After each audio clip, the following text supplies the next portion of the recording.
Well, hello and welcome to my garden and the dinosaurs who live there, and welcome to Chicken Tuesday. It has been a bit of a week, let's just say, and actually it's been a bit of a day today.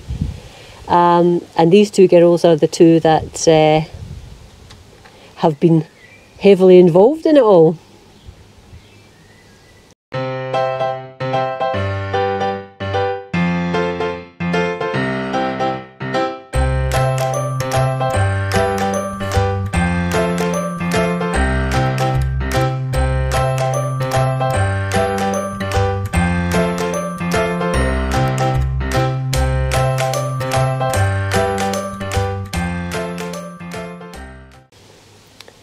So, as you know from my previous video, the Chicken Tuesday before this one, Hamble at the back there has been poorly. Haven't you, Hamble? And basically what's been happening is that although she's been fine in herself, she has been breathing heavily, sort of exhibiting laboured breathing much faster than it should be. And that's really the only obvious symptom. But about 12 or 13 days ago, we had her at the vet. They acknowledged that, yes, indeed, she had heavy laboured breathing, but gave her a clean bill of health other than that. You know, she's acting well. She was laying well, she didn't have any sort of swelling in her tummy, temperature fine, no sort of obviously respiratory symptoms, i.e., you know, a runny nose or bubbles in her eyes, no coughing, sneezing or whatever. So took a blood test and she had a slightly elevated white blood cell count, and that tends to indicate an infection. So that's what we went with, and she had 10 days of an antibiotic and an anti-inflammatory. But at the end of the 10 days, it was apparent that her breathing was more, I think probably just as bad, perhaps slightly better. But we went back to the vet on Saturday and they kept her in until Monday, so yesterday. And basically what they did was they sedated her and they took an x-ray. And the result of the x-ray isn't really what we wanted to see, to be fair. Apparently, and again, I'm not medical, apparently a hen's internal organs are all sort of bunched up together. So sometimes it's hard to see which organ is involved in something. What they could see was there was something inside her abdomen that shouldn't be there. A swelling, a growth, something like that. And bottom line is they think there's 3 potentials there. It could be that she has an infection in her ovary or in her oviduct, a sort of egg-related issue, if you like, and there could be fluid as a result of that.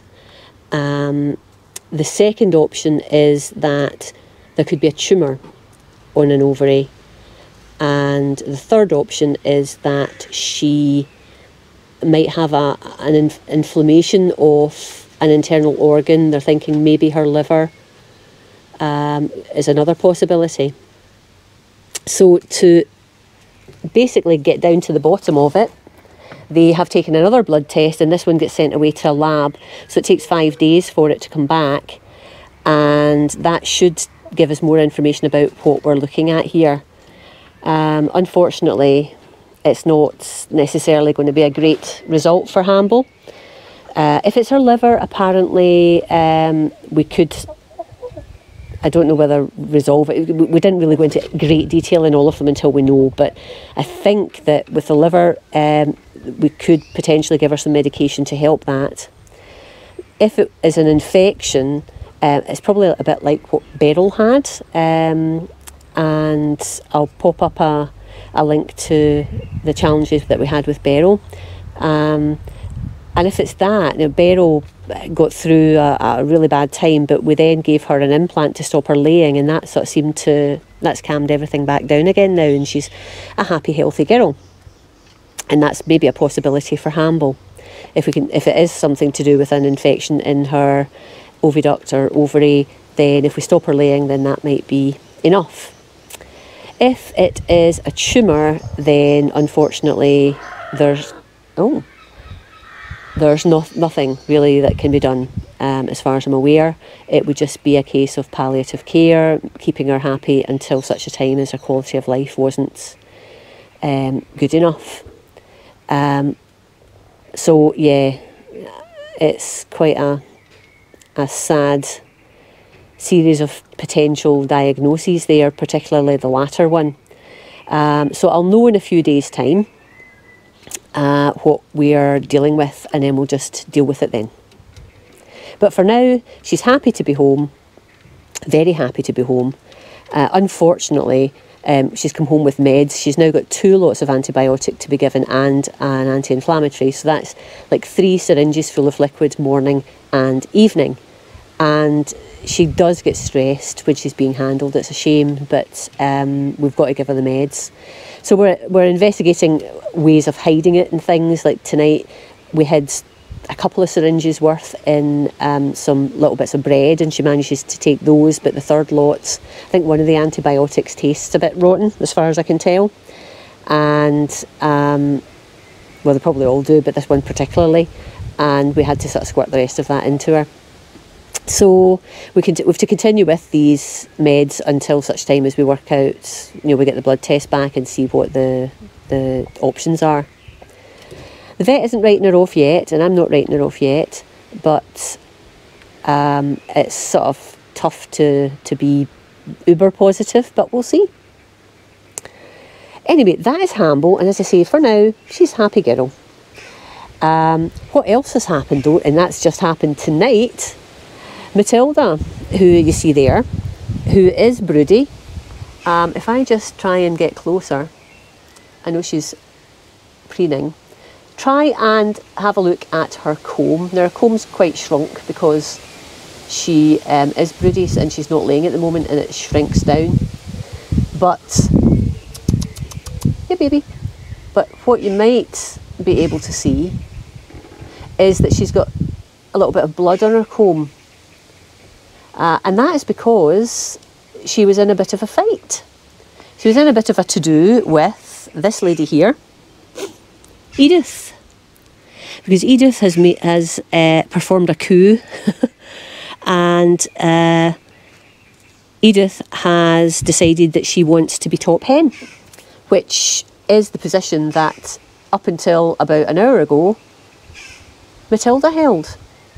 And I'm quite disappointed because, I love Matilda. Well, I love them all, but Matilda's got a special place in my heart. And I loved seeing her top of the pecking order because she was a bit of a benevolent dictator, and she just used her used violence when she had to use violence, but actually generally she just glower and a bit of a peck and kept everyone in order.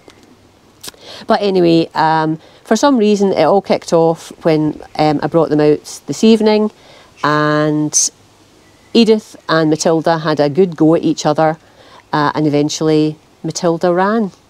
So I'm thinking that that's Matilda now going down a peg, and she's now second top hen, and Edith has the top spot. Of course, Matilda, to make sure that she doesn't go down any further, subsequently after getting ousted by Edith, proceeded to chase all the other girls and make sure they knew their place. So there was a bit of running around and pecking and squawking and running and establishing the pecking order, the new pecking order. Now that, as I say, I think Edith is top girl. So I think it's just it's just a superficial wound on her comb. The only thing is with chickens, when they see red, they tend to peck at it. And so I'll just need to give that a wipe and dye it down a little bit, because Matilda's comb isn't red at the moment, it's pink. It's sort of a bit obvious that there's blood on it. And you can put a purple spray or something to sort of mask the the blood, so I'll maybe do that as well, just to make sure that it doesn't kick off again and the others don't start pecking that. So yeah, that is the state of play here. We have Matilda, who has been knocked down a peg in the flock hierarchy, and then we've got darling Hamble here, who is harbouring something and we're just not quite sure what. Oh, and the other thing that happened this evening is when I checked the nest box, Hamble had laid a soft-shelled egg and it had broken all over the 2 other eggs that were in the nest box. Hamble hasn't, she's laid the occasional soft-shelled egg, and this could again be indicative of the sort of reproductive system problem that she might have.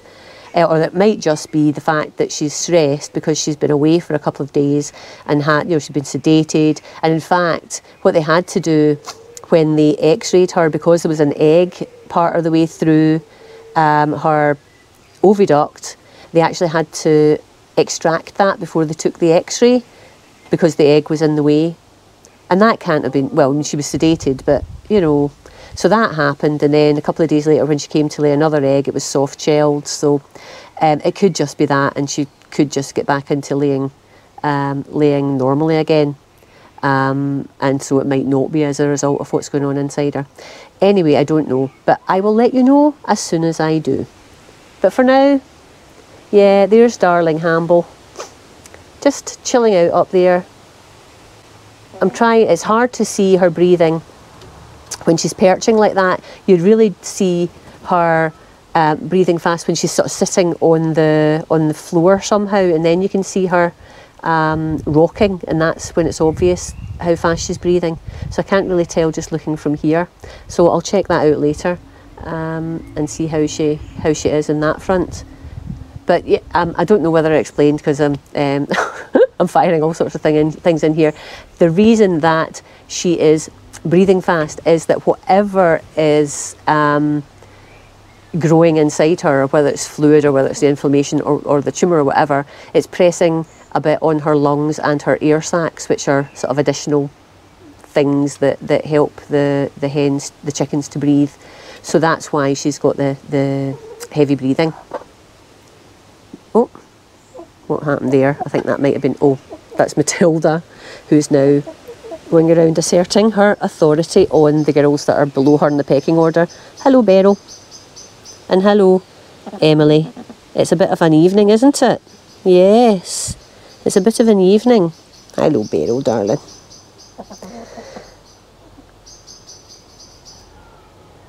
So, yeah, I think that's all from me for today. I think that's enough. Thanks very much for listening. I hope you have enjoyed this video. If you have, please give me a thumbs up. I'd love to hear any comments that you have. And if you want to share this video, that would be fantastic too. If you haven't already subscribed, click subscribe and you can hear more exciting instalments in the world of chickens in Chicken Tuesday, and also see my gardening videos and the quail videos and so on. Yeah, and if you've liked the video, as I say, click the bell. Anyway, that's me for now. I'll talk to you again very, very soon. But for now, I'll say bye-bye.